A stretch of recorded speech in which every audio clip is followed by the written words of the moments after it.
Hey everyone, welcome to another episode of the podcast. My name is Zia. So, I wanted to discuss with you some world affairs, a little bit about the presidency, and some comments made. To be the President of the United States of America, the very first requirement is that you must be a natural-born American. You cannot be born in a foreign country, move here even if you're 1, 2, 3 years old, and become president. I think the reason for that is because there's some possibility that maybe you may still have some sort of allegiance to your birthplace, your motherland, as it's been called. Even I cannot be president of the United States, even if I wanted to. I was about 6 or 7 when I moved to this country. I served in the U.S. military, in the U.S. Army. I was in Afghanistan 2003 and 2004. But I can't be president even if I wanted to. Not that I want to. That's not my goal in life. But what I don't understand is why our natural-born American presidents have more allegiance to a foreign nation than America. Recently, Canada stated that they will potentially recognize Palestine as its own country, as a state. And to that news, President Donald Trump tweeted this. Wow, Canada has just announced that it is backing statehood for Palestine. That will make it very hard for us to make a trade with them. Oh, Canada. Why? Why would that make it hard for USA to trade with Canada? Canada and Mexico are our closest countries. And a trade with Canada would potentially help America, help American citizens. But recently we've been making decisions that are not America first. That's the hard part for me, is why are we not focused on America? I didn't join the military because I wanted to help another country. I could have gone back to my birthplace and served in that military. But this is my home. America is my home. American people are my people. But despite all that, despite our, America is great, but we do have poverty. We do have extremely expensive education after grade school, college, university. We have insanely expensive medical. So then why have we sent $20 billion to Israel in the last 2 years since October 7th, 2023?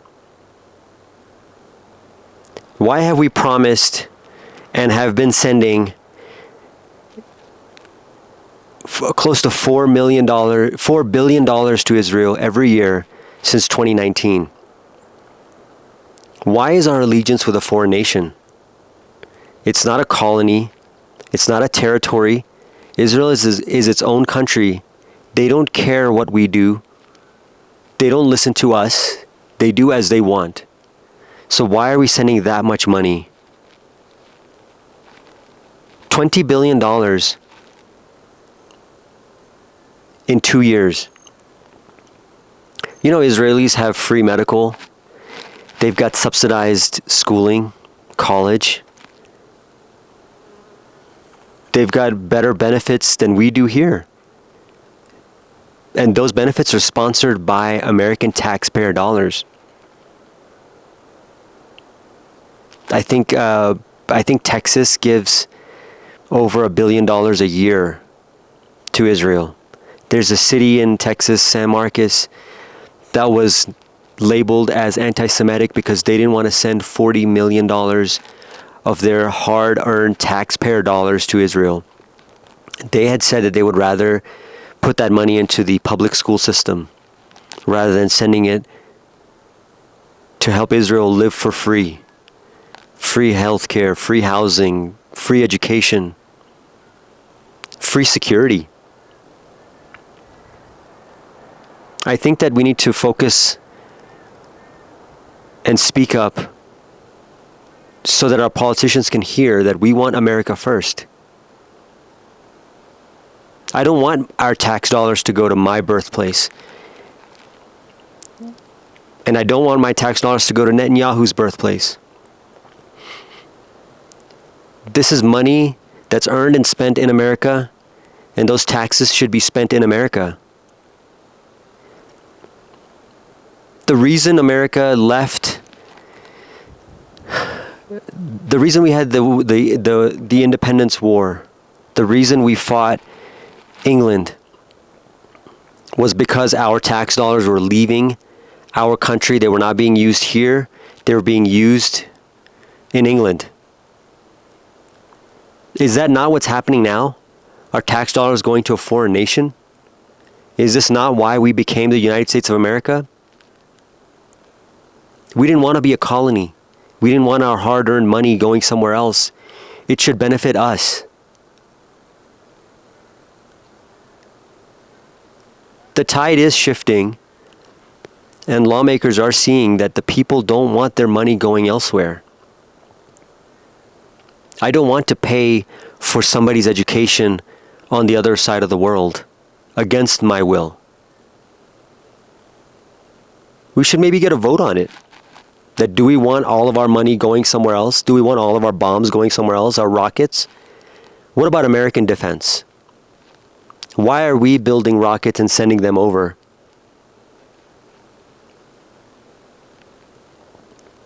This is something that we should definitely speak up about. And because we have been speaking up, because the population is crying foul, slowly the politicians are understanding that they may not get voted in again next time. Because at the end of the day, regardless of political belief and religion and culture and country, we don't want to work our butts off and have our taxes go to another nation. And they have more benefits than we do. We've all had to pay for college. We all pay for medical. We all pay for housing. Why do they not have to? Why are we paying for their medical, schooling, housing, and defense? That's un-American. Having our tax dollars going to a foreign nation is un-American. So I hope this video reaches you. I hope you understand that my main idea, my main principle is America first. And that's the platform that Trump ran on. That's the reason he won, was because he said America first. He said that he would stop foreign wars that don't benefit our country. So I hope you make the right decision. I hope you speak up. I hope you contact your congressman and you speak up. Tell them that you want America first. Tell them you want your tax dollars to stay in America, to stay in your community, to improve your schools and your livelihood. Thank you so much, and I'll see you next time.